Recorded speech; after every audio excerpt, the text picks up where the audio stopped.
Overnight, a federal judge in California ordering a sweeping 2-week pause in the Trump administration's plans to drastically cut down the federal workforce. The emergency order, issued late Friday night, bars some 24 agencies from moving forward with the largest phase of the president's downsizing efforts. Judge Susan Ilston in San Francisco writing, quote, "The court holds the president likely must request congressional cooperation to order the changes he seeks." The order, which expires in 14 days, does not require departments to rehire people. Meanwhile, signs of a de-escalating trade war between the U.S. and China, with officials meeting for their first high-level negotiations since President Trump's new tariffs went into effect.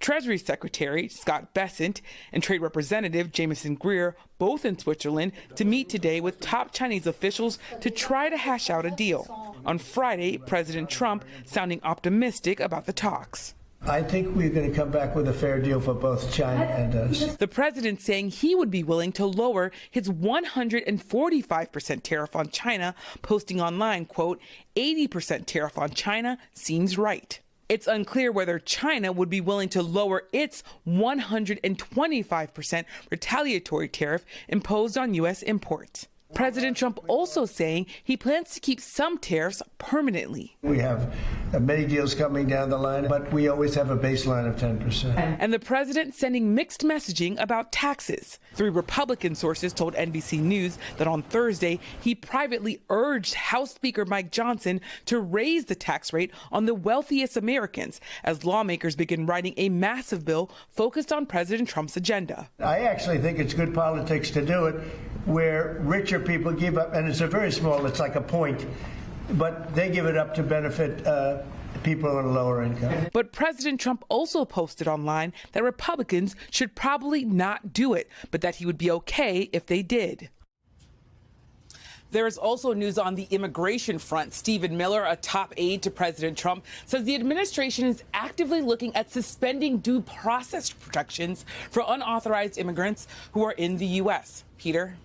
And Yamiche, another major headline we're just learning about this morning. Emmanuel Macron, the French president, has been calling for direct talks between Ukraine and Russia with that 3-year war still raging there. What specifically are we hearing this morning from the Ukrainians? Well, this morning, Ukrainian President Volodymyr Zelensky and the leaders of Britain, France, Germany, and Poland held a phone call with President Trump to discuss peace efforts to end the war between Russia and Ukraine.